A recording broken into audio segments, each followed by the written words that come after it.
प्रधानमंत्री ने इस्तीफा दे दिया है, वो भारत आ गई हैं और इसके साथ ही प्रधानमंत्री ने भी इन सभी हालातों को लेकर एक बैठक की है, क्या कहेंगे? देखिए इम्पोर्टेंट है जो बैठक हुई है कल सीसीएस की, क्योंकि जो बांग्लादेश में चल रहा है उसका प्रभाव देश में भी पड़ेगा। हमारा बॉर्डर नेशन है, हमारा बॉर्डर शेयर करते हैं।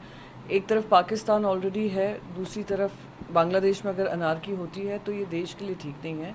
तो सारी जो भारतवासी हैं जो वहाँ पर हैं उनको कैसे वापस भारत लाया जाए, कैसे बॉर्डर पे कंट्रोल किया जाए कि जो वहाँ पर अनारकी चल रही है it shouldn't spread to our part of the country.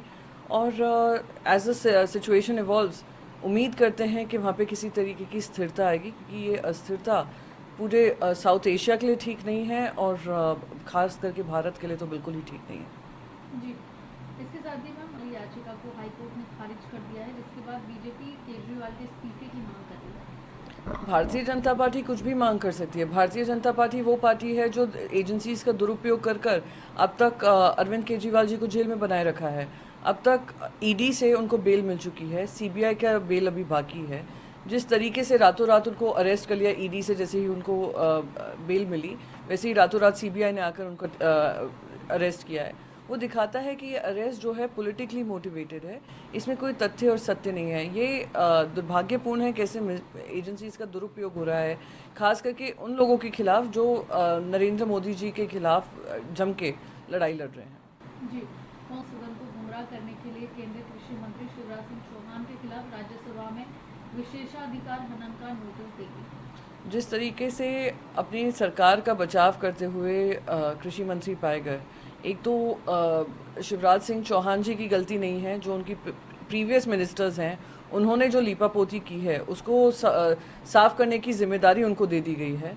एक पॉपुलर मुख्यमंत्री को केंद्र में लाया गया है उनको सिर्फ झूठ परोसने के लिए, ये दुर्भाग्यपूर्ण है। तो सदन के अंदर आकर एमएसपी से लेकर किसानों की मौतों तक लेकर यूरिया के दामों को लेकर हर चीज़ में उन्होंने केंद्र सरकार के बचाव में काफ़ी सारी चीज़ ऐसी परोसी हैं जो सत्य नहीं है। तो उसके लिए प्रिविलेज मोशन हमारा अधिकार होता है, कांग्रेस पार्टी का अधिकार है, उनके एमपीज का अधिकार है, तो वो उसको ला सकते हैं। जी मैम, सीएम जो है उद्धव ठाकरे महाराष्ट्र के वो भी दिल्ली दौरे पर आने वाले हैं, 3 दिन तक रहेंगे वो दिल्ली और तमाम नेताओं से भी मुलाकात करेंगे। इंडिया ब्लॉक के चाहे मल्लिकार्जुन खड़गे हो गए, सोनिया गांधी, क्या कहेंगे मैम, क्या शेड्यूल, क्या रणनीति है? रणनीति यही है कि उनकी कर्टसी विजिट्स हैं, वो दिल्ली हर साल आते रहते हैं, तो उसी के चलते हमारे एमपीज़ इलेक्ट होकर आए हैं, तो पार्लियामेंट की सेशन जारी है, तो उन सबसे मुलाकात करेंगे। सीनियर लीडर्स जो महाविकास अघाड़ी के हैं उनसे मुलाकात होगी।